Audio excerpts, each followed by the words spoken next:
Hey y'all, welcome or welcome back to my channel. My name is Taya and this is Taya's Turning Pages.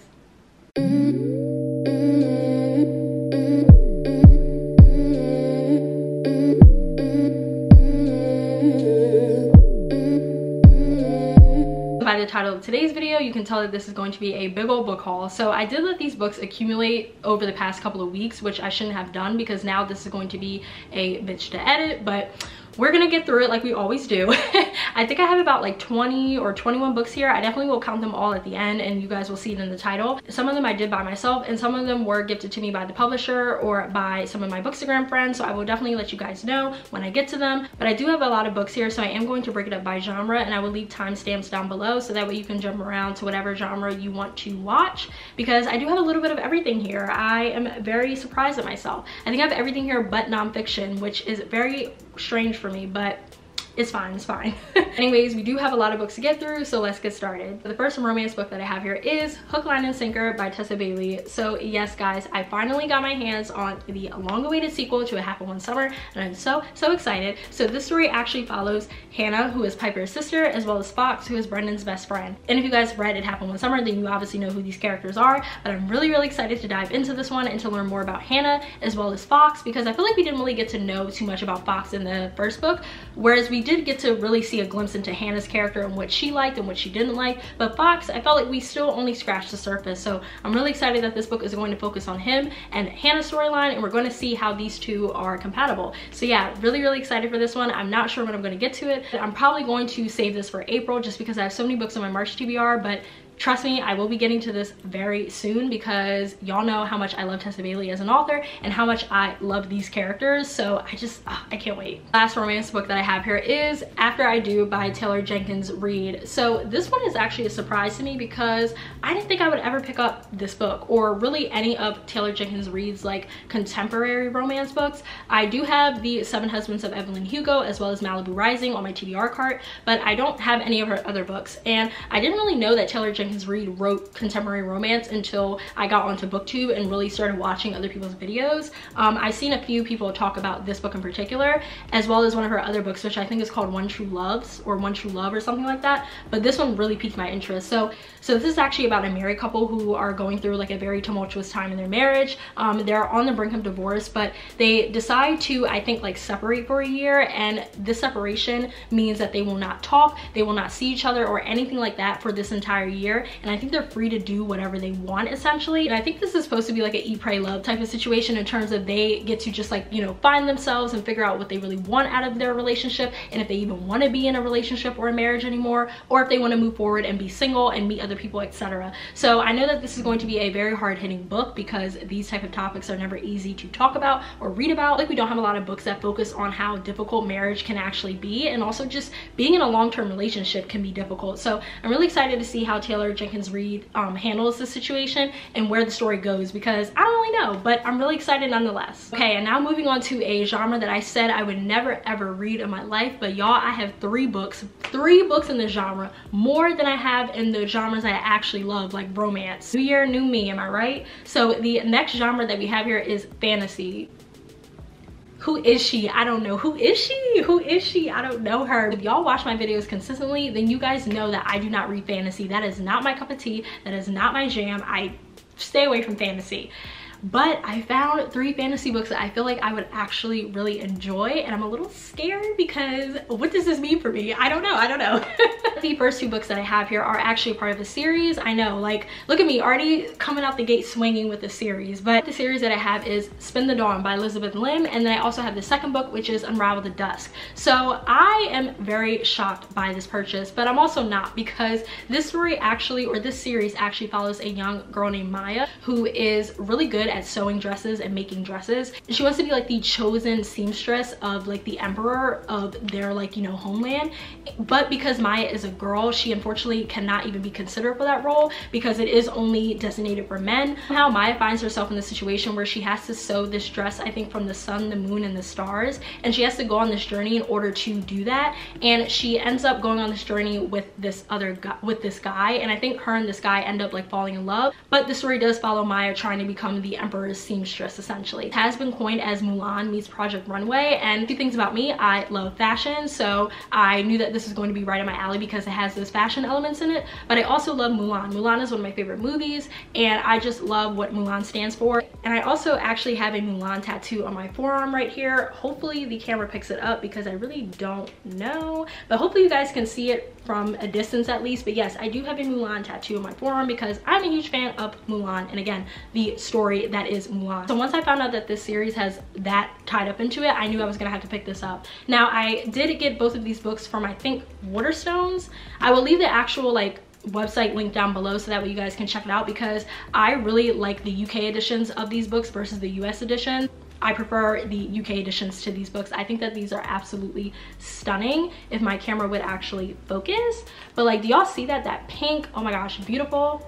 And then this one right here with like the orange and the coral. I just love these covers, so I knew I had to pick them up from there. But yes, really excited to read this. I don't know when I'm gonna get to this one, but I do plan on reading it because I need to see if it is giving Mulan meets Project Runway. And I know that Elizabeth Lim is also the author of 6 Crimson Cranes. I don't know if I'm going to read that one, but if I end up liking her writing style for both of these, then it's a possibility. I don't know. The last fantasy book that I have here, I feel like needs no introduction, but it is The Night Circus by Erin Morgenstern. So I know that this book has been out for years at this point, like literal years, and I feel like the hype of this did die down a little bit, but I still see a few people talking about this book on BookTube in particular, like people that are new to BookTube, and they're starting to read this book. So I figured, why not bite the bullet and just pick it up and see if I will enjoy it. The only things that I know about this book is that this does follow a circus that only, I think, appears at night. So nobody knows how it gets there, how it arrives, or how it's even set up. It's just there whenever you, like, I guess, walk past it. It is a very magical circus. And on the flip side, this also follows 2 magicians who I think are challenged to a duel, and they have to basically like figure out who's going to be like the, I guess, chosen magician essentially. I have heard that this book really doesn't have that much of a plot. It really is just all vibes, because a lot of people say that this book is so atmospheric and so beautifully written and descriptive that like it makes up for the lack of plot essentially. That's what I heard people say about it. So I don't really know if that's the truth, but I do love atmospheric books. I do like the whole concept of carnivals and circus and books for some reason, so I feel like I might enjoy this one, but I'm not 100% sure. Either way, I am excited to dive into this one and form my own opinion on it. The next books that I have here are more so just like fiction, I guess, and the first book in this pile is Black Book by Matteo Ascaripour. I'm so sorry if I mispronounced that, but I've seen a lot of people talk about this book on Bookstagram in particular, and I've seen so many mixed reviews on this book. I feel like you either love it or you hate it. There's really no in between, but this does follow I think a 22-year-old guy named Darren, and he does live with his mother, and he is trying to figure out his next move in terms of his career. So he ends up meeting this man who is like the CEO of this tech startup, I think, and this guy ends up offering a job to Darren, I think, like on the spot. So Darren ends up going into this job and he pretty much reinvents himself, and I think he like actually ask his coworkers to call him Buck. I'm not really sure why, but I think he like ends up like changing his name to Buck, or he asks his colleagues to call him Buck. And I think Darren / Buck ends up turning into this like tokenized, like, you know, employee essentially, because he is the only Black employee at this company. And there is of course a lot of social commentary wrapped up into this, of course, when it comes to microaggressions and being the only Black person in the workplace. But I think as the story progresses, Buck / Darren ends up realizing that he needs to stand up for what's right, really try to champion other minorities into getting into these predominantly white spaces and, like, you know, filling a seat at the table essentially. So that's pretty much what I got from what I read, like synopsises and reviews of this book, but still not like 100% sure. But either way, really excited and can't wait to dive into this one, and again, form my own opinion and see where I fall on the spectrum. And the last book that I have in this section is Don't Cry For Me by Daniel Blake. So this is actually a book of the month pick, and this was the February book of the month pick. So this actually follows a father and son relationship, and the father is actually on his deathbed deathbed, but he is writing letters to his son, who is gay, but he is writing letters to his son to try to reconcile with him because they had a very toxic relationship because the son is gay and the father, I'm assuming, wasn't very accepting of that. But now that he is on his deathbed, he is trying to reconcile with his son. So I know that this is going to be very hard-hitting, very heartfelt, very, very emotional and sad and probably dark at times, but still excited to read this. This is kind of out of my comfort zone in terms of books that I read, but I read the synopsis on Book of the Month and it just sounded really interesting, and I do love complicated family dynamics in books, so I decided to pick it up. So the next category that I have here, I'm considering it women's literary fiction. So the first book that I have in this pile is Black Girls Must Be Magic by Jane Allen. So I actually read Black Girls Must Die Exhausted last month, and I read it for the Blackathon, and I really enjoyed the book. I still haven't written my review on it or posted it on my Bookstagram. I will be getting to that soon, and I will talk more, and I will talk about my thoughts more in depth about that book in my recent reads video, so stay tuned. But I did finish that book not too long ago. So when I was at Barnes & Noble, I saw this sitting on the table, so I had to pick it up because I really did enjoy the first book. And this one is a sequel, so I'm not going to go into the synopsis of this book because I feel like it will definitely spoil what really happened in the first book, because I did read the back of this. But yeah, really excited to read this one. I love the covers of these books. Jane Allen and her illustrator just kill it with these covers, but I'm really excited to read this one to see how our main character Tabitha is dealing with life now, you know, post Black Girls Must Die Exhausted. So the next book that I have here is One Italian Summer by Rebecca Surley, or Searle. I still don't know how to pronounce her last name, but this was actually gifted to me by Booksparks, and thank you so much, Booksparks. But this story sounds very interesting. So this follows a young woman named Katie and her mother Carol, and they actually end up booking this trip to Italy, but unfortunately before they can go on this trip, Katie's mother Carol ends up passing away, and so Katie is left devastated and trying to pick up the pieces. But Katie decides to still go on this trip to Italy because she figures that's what her mother would want, and while she's there she just really gets to, you know, explore Italy and explore the traditions and the culture. But while she's there, something happens where she actually like runs into Carol in the flesh, but instead of Carol being like her actual like mom in terms of like her age and everything, her mom is actually a lot younger, and I think she's actually like around the same age as Katie. So this does, I think, have like fantastical elements wrapped up into it, but Katie, you know, is like very confused by this like new reality, and she's trying to figure out like why is this happening and how is this happening. I'm assuming you follow them on this journey of just exploring Italy together, but also just trying to have that closure that I'm assuming they didn't get when Katie's mother Carol passed away. So this is going to have a lot of hard-hitting topics like grief and how to handle grief and, you know, mourning, but also just coming to terms with the fact that the person that you love the most is no longer here, as well as just really trying to understand, you know, the other person's point of view and perspective, because I think Katie and Carol are very close to one another. Like, they have a positive mother-daughter relationship, but I think there are some things that Katie does not know about her mom that are now going to come up to the surface because of this new reality. So I'm not really sure when I'm going to get to this one. I don't really gravitate towards books that focus on the death of a parent because, you know, both of my parents, thank goodness, are still alive, and I am very, very close with my mother, like very, very close with my mother. And to read a book like this and to be in that headspace, I don't really think that's something that I want to do, but this plot does sound really interesting. So if you have not heard of One Italian Summer, or if you haven't checked it out yet, definitely look up the synopsis and the reviews on Goodreads if you are interested. And the last book that I have in this category is Luster by Raven Leilani. So I feel like everyone and their mother has already read this book, but I am late to the game. I did get this from Book of the Month. The book is actually very, very short, so I'm really excited about that. But this does follow a young woman named Edie who is in her 20s, and she's kind of just stumbling through her 20s and just trying to navigate adulthood as best as she can, like the rest of us. Hello.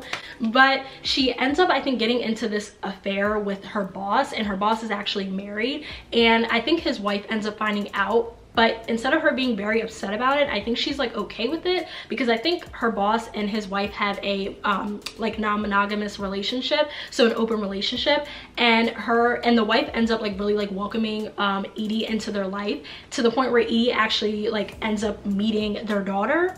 Very bizarre, but I think the story ends up taking like a very weird and like sinister turn. I'm not 100% sure, but yeah, I think that this book is just going to have very interesting commentary and topics woven throughout it, so I'm not really sure where it's going to go, but I am really excited about it nonetheless. If I do end up liking this book, I think I am going to get the UK edition of this, because the UK cover art is stunning. It is so beautiful and I need it, but I'm only going to get it if I end up liking this book. And I know that this has a lot of mixed reviews. Like, this is a very controversial book, so I don't know where I'm gonna fall on the spectrum, but really excited nonetheless. Last category that I have here is thrillers. I actually do have quite a few thrillers, which I'm really excited about because I feel like I've been reading a lot of romance recently and I need to get back into my thriller bag. So I'm really excited that I have all of these. But the first book that I have here is Under Lock and Skeleton Key by Gigi Pandian. So this was actually gifted to me by Booksparks as well, so shout out to them. But this is a like locked room mystery, and I want to say this might actually be a cozy mystery as well, but I'm not 100% sure. I'm actually just going to like briefly like read the synopsis because I don't know what this book is about. But it says right here, after a disastrous accident derails Tempest Raj's career and life, she heads back to her childhood home in California to comfort herself with her grandfather's home-cooked Indian meals. Though she resists, every day brings her closer to the inevitable, working for her father's company. Secret Staircase Construction specializes in bringing the magic of childhood to all by transforming clients' homes with sliding bookcases, intricate locks, backyard treehouses, and hidden reading nooks. When Tempest visits her dad's latest renovation project, her former stage double is discovered dead inside a wall that's supposedly been sealed for more than a century. Fearing she was the intended victim, it's up to Tempest to solve the seemingly impossible crime. As she delves further into the mystery, Tempest can't help but wonder if the Raj family curse that's plagued her family for generations, something she used to swear didn't exist, has finally come for her. So this sounds really interesting. This doesn't seem like a book that I would typically read because, again, I feel like this is a cozy mystery and I don't really gravitate towards cozy mysteries. I don't know why, but like something about them is a little off-putting. I don't know what, but I just like, I don't read them. So I never read that Finley Donovan is killing it or Finley Donovan knocks them dead. I've never read any of those books and I don't really have an intention on reading those books. So I don't really know if I'm gonna get to this one, but I mean, it does sound interesting, so who knows, maybe I will pick this up randomly one day and read it. Maybe I'll do a reading vlog, I'm not 100% sure. But yeah, this book that I have here, I'm actually reading it right now, and it is The Club by Ellery Lloyd. So if you guys have watched my most anticipated reads of 2022 video, I did mention this book in that video, and I'm really excited that I finally have it now. And like I mentioned, I am already reading it because I couldn't wait. But this is actually a like one-by-one type of story, so think Agatha Christie and Then There Were None, as well as One by One by Ruth Ware. I feel like that is the direction that this book is going to go. I am only a couple chapters in. I feel like it's just going to be easier to read the synopsis because, again, I'm only a few chapters in, so I don't really know where the story is going to go. But right here it says, there's no place like home. The Home Group is a glamorous collection of celebrity members clubs dotted across the globe, where the rich and famous can party hard and then crash out in its 5-star suites, far from the prying eyes of fans and the media. The most spectacular of all is Island Home, a closely guarded, ultra-luxurious resort just off the English coast, and its 3-day launch party is easily the most coveted A-list invite of the decade. But behind the scenes, tensions are at a breaking point. The ambitious and expensive project has pushed the Home Group CEO and his long-suffering team to the absolute limits. All of them have something to hide, and that's before the beautiful people with their own ugly secrets even set foot on the island. As tempers fray and behavior worsens, as things get more sinister by the hour and the body count piles up, some of the Island Home's members will begin to wish they never made the guest list. Because at this club, if your name is on the list, you're not getting out. So that just sounds really interesting. I still love the synopsis of this book. If you do like that one-by-one vibe, I think you will end up liking this book. This is a Reese's book club pick, so that's, you know, very interesting. Take that for what you will. But I am enjoying it so far, even though I'm only a couple of chapters in. And like I said, this was an anticipated read for me, so I really do hope that this is a like 5-star read. Next book that I have here is The Night Shift by Alex Finlay. So I actually finished this book already. I read this very quickly as soon as I bought it because I just needed to know what happened, and I have thoughts, but I'm not going to get into them until I film my March wrap-up, so stay tuned for that. But this is a story that follows multiple people, so there are different POVs in this. Originally, the story takes place in like 1999, specifically New Year's Eve 1999. On New Year's Eve 1999, there was a mass murder at this Blockbuster, and there was only one survivor left, and this killer whispered something into the survivor's ear, and what he whispered was, "Good night, pretty girl." So the survivor, of course, has carried that night as well as that phrase in her mind ever since that night happened. And then I think maybe like 15 years later, a similar murder happens at a dairy creamery shop, and so now the police think that the crimes could be connected. So the survivor of the Blockbuster attack is thrown into this story because she is of course going to help assist with the investigation and try to see if there is a link between, you know, both crimes. And then you also follow the POV of one of the lead FBI agents on the case, and apparently that FBI agent made an appearance in Alex Finlay's other book, but I have not read that one, but apparently she makes an appearance in that one. So if you did read that book, which is Every Last Fear, then you might recognize her in this book. But you also follow her POV and her trying to figure out the crime, and then you also follow the POV of the brother of the suspect in the original case, in the Blockbuster case. So there is a lot going on in this book. You do have to follow multiple POVs as well as just multiple different storylines because this does because this does flash back to New Year's Eve 1999, and then it flashes forward to the current timeline. So there is a lot going on in this book. I'm not going to get into my thoughts like I said, but I did enjoy it. It was solid. Definitely recommend looking at reviews or the full synopsis if you're interested in reading this one, but this definitely did scratch my true crime itch, because this does have a more true crime type of storytelling and narrative to it versus a very strict like thriller and mystery in my opinion. So the next book that I have here is The Sundown Motel by Simone St. James. So I have seen a lot of people, I feel like, haul this book recently and just talk about Simone St. James in general, because I think she did come out with a new book recently, so that's really cool to see. But this is a book of the month pick. This came out back in January 2020, so again, playing catch up here, and I think this is her first novel, or at least one of her first novels. And this one, again, I don't know too much about, but right here it says, something hasn't been right at the roadside Sundown Motel for a very long time, and Carly Kirk is about to find out why. Upstate New York, 1982. Viv Delaney wants to move to New York City, and to help pay for it, she takes a job as a night clerk at the Sundown Motel in Fell, New York. But something isn't right at the motel, something haunting and scary. Upstate New York, 2017. Carly Kirk has never been able to let go of the story of her Aunt Viv, who mysteriously disappeared from the Sundown before she was born. Carly decides to move to Fell and visit the motel, where she quickly learns that nothing has changed since 1982, and soon she finds herself ensnared in the same mysteries that claimed her aunt. So this sounds like this is going to be really, really good. I've heard that Simone St. James does incorporate a lot of paranormal and spooky things into her books, which I'm all here for, so I cannot wait to see how this is going to play out in terms of a thriller sense, but also what we're going to get out of this in terms of the spooky and paranormal aspect. So once I read this one, and if I end up liking it, then I will definitely continue on to her other books, but for right now, I decided to pick up this one and give this one a try. And the last book that I have here is The Violence by Delilah S. Dawson. So I did talk about this book in my March TBR video, because I do plan on reading this book during this month. But this is a story that follows a woman named Chelsea who is in an abusive marriage, and she is trying to escape this abusive marriage, but she of course is having a difficult time trying to do that, until one day this epidemic known as the violence sweeps the nation. So if you are infected with the violence, then you will experience sudden bursts of animalistic rage, and you will attack anyone in your path. So Chelsea tries to use this epidemic to her advantage, so that way she can finally escape her abusive husband once and for all. So I feel like this book is going to be really, really good. I am highly anticipating this book, and I mentioned this in my March TBR video that this is the most anticipated book that I have on that TBR list.